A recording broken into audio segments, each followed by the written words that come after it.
ABC Listen. Podcasts, radio, news, music and more. It's so great. Yeah, she's a big icon for me, so to be up there with her was pretty awesome, and I guess to be with everyone up there was insane. From icon to rival. Olympic debutante Mela Stalker talking about Tess Coady after both women competed in the Snowboard Big Air final.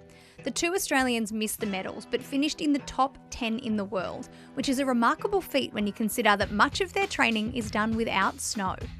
This isn't either rider's pet event, so how will these runs and this experience set them up for the rest of the Games? Plus, Australia makes a return in an event they haven't competed in since 2014. I'm Poppy Penny and this is ABC Sport Daily. Sami Kennedy is a 3-time Winter Olympian competing in ski cross and is part of the Stan Sport coverage of these games. Sami, this morning we watched Tess, Coady and Mela Stalker take their place at the top of the Big Air course. They missed the medals. Coady finished 7th and Stalker in 10th. But I think the fact that we have two Australians in a 12-athlete final is worth talking about regardless. The standout for me was Mela Stalker in her Olympic debut. She qualified 6th and proved she's kind of maybe one to watch in this event. She couldn't quite land the jumps she'd have wanted, but what did you see from her in this competition? Well, I think it's a remarkable feat for any Olympic debutante to make an Olympic final. And look, we almost had 3. Ali almost got there as well. So we almost had 3 girls in this snowboard big air. But I think for Mela, this is just going to be such an absolute injection of confidence. Any niggles or feelings of imposter syndrome, maybe feeling like you shouldn't be there because it's your first time, should be out of the way ahead of her and Tess's prime event, which is snowboard slopestyle in a couple of days. I mean, last night to do it and fall on the first one and then come back on the second one felt pretty great, but then to be able to first hit tonight was a good start for sure. Sami, you yourself have stood at the top of a run ready to take your turn at an Olympic course on debut. How would Mela have been feeling standing at the top of that run for the first time? Well, she did say post the event that she felt a lot better tonight in finals than she did in the quali. So I think that 2-day separation or the 2-day event splay of quali and finals has helped her. But it is really nerve-wracking, but it's something important to remember that nerves equal anxiety, anxiety equals excitement, and you can always turn it into a positive. How real can that imposter syndrome be? And you mentioned, she felt better tonight than she did in qualifying. That qualifying event was her first ever Winter Olympic event. How real can the imposter syndrome be? I think for anyone it can be real because especially as a young person, you're there competing against girls that 4 years ago you were watching on the TV, consuming the sport that you wanted to pursue, and now you find yourself in them. But look, if she ever had any doubts, they must be gone now. Olympic final, top 10 result in your first Olympic Games, that is just outstanding. The other Australian, Tess Coady, was super consistent. She just scraped into the final in 12th place, but once she got there, she landed all of her jumps. This isn't her pet event, as we know. That's the slopestyle. How did you see her performance in the big air? I think the big air is always a great opportunity when it's scheduled ahead of the slope or even a half pipe if you have athletes that are doing that too, to kind of warm things up, and that was definitely the reflection that Tess had post tonight's big air final. We know that she is one to watch. She is a consistent top hitter in big air and in slopestyle. Slopestyle's her favourite. She's got great rail combinations, and she really has blossomed and grown from her first Olympics in Pyeongchang where she was injured, and she's kind of then got a podium at the next ones in Beijing 2022. The world is her oyster this week in the slopestyle. They both, as we talk about, have other events later this Games. We heard Valgaselli speaking about his final in the big air, giving him that confidence sort of for the events that he's in later this week. It was nice to have the bib on already, especially I was just happy to get into the competition and wanted to do as much as I could in the big air. And then, to have some comfort in the bib already and take that into the half pipe is exciting, and hopefully we can do the best snowboarding we can in the pipe as well. Do you expect the same to be said for these two? Absolutely.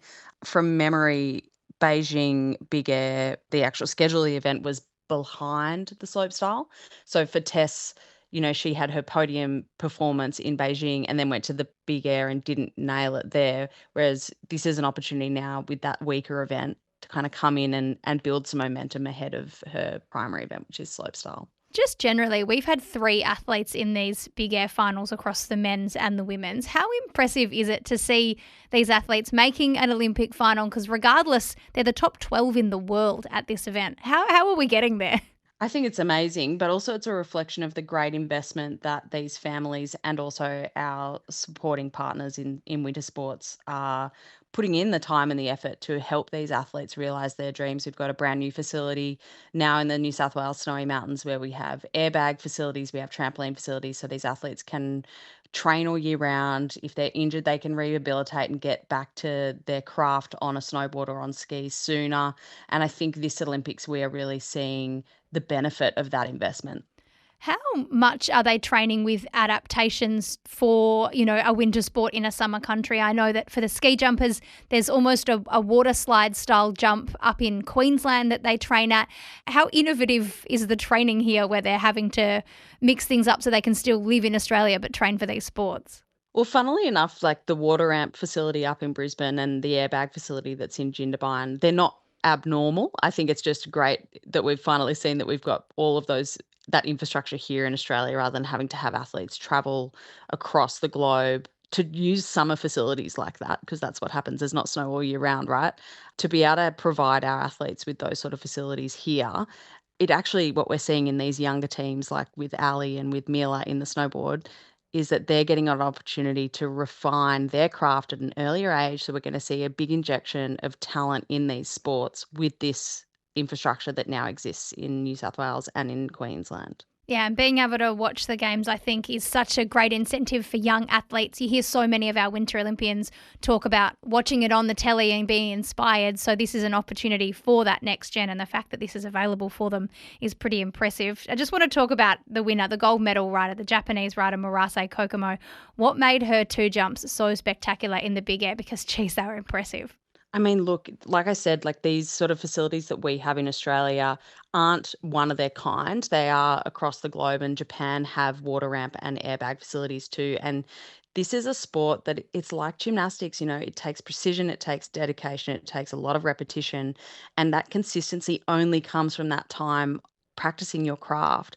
And she was just so consistent across the big air this morning. And we're going to see that taken into the slopestyle in the back end of the week too.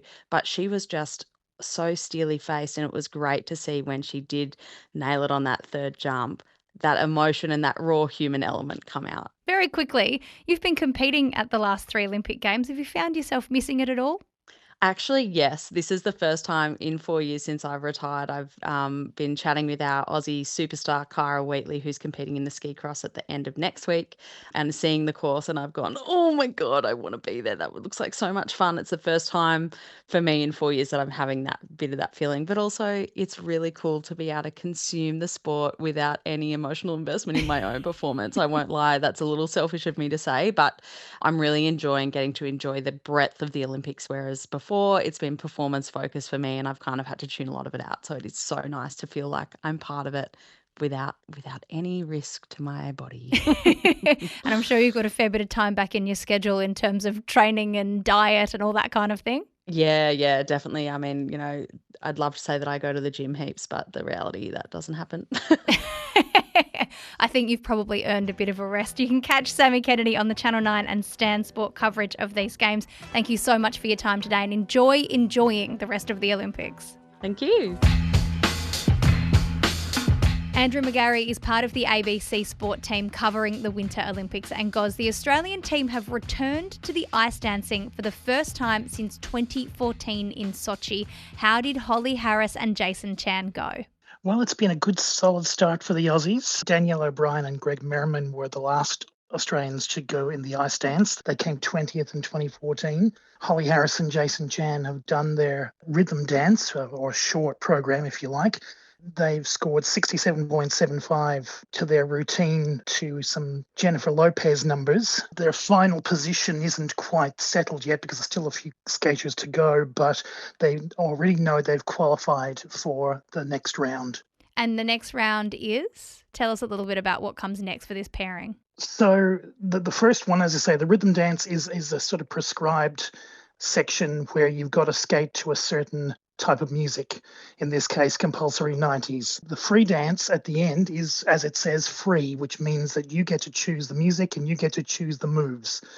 It's all about your interpretation, and it's about how you use the music and how much you can do. Obviously, ice dance is less jumps and less aerobatics than the pairs, but it's still quite beautiful. It is really beautiful to watch, and you're right, I did enjoy the Jennifer Lopez numbers that the Australian pair danced to. What do we know about Holly Harris and Jason Chan as a pairing? They've been together a few years. It's not easy for an Australian skater to get involved in pairs. Holly Harris had to travel to Canada to meet, that's where Jason Chan's from, and I think they met in Montreal a few years back, and they've been performing together since then. Didn't make it to the last Olympics, but they've made it now.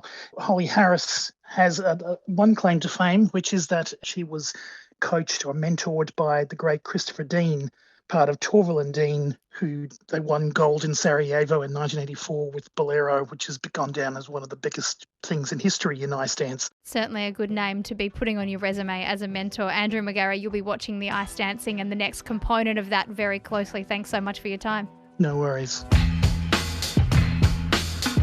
Headlines. Lindsay Vonn has released a statement responding to criticism that her ACL injury led to her crash in the women's downhill and subsequent broken leg. The former Olympic champion said in a post on Instagram, "In downhill ski racing, the difference between a strategic line and a catastrophic injury can be as small as 5 inches. I was simply 5 inches too tight on my line when my right arm hooked inside of the gate, twisting me and resulted in my crash. My ACL and past injuries had nothing to do with my crash whatsoever. I have no regrets. Standing in the starting gate yesterday was an incredible feeling that I will never forget." The former Olympic champion also confirmed that she'll need multiple surgeries to repair her broken leg. In the slopestyle skiing, it was truly the battle of the best, with Switzerland's Mathilde Grimaud taking out the gold for a second Olympic Games in a row, ahead of Eileen Gu, who's backing up her silver from 2022. The pair are currently 1 and 2 in the world, and the 10-point gap to bronze medalist, Canadian Megan Oldman, shows that these two are at the top of their game. In the medal tally, Norway are on top, having won 6 medals, 3 of those gold. Away from Milano-Cortina and in the cricket world, Pakistan have decided they will play India at the T20 World Cup. Pakistan were originally boycotting the match due to political tensions between the two nations, but have agreed to take the field this Sunday in Colombo. I'm Poppy Penny, and this is ABC Sport Daily, produced by Ed Gooden. Discover more great ABC podcasts, live radio and exclusives on the ABC Listen app.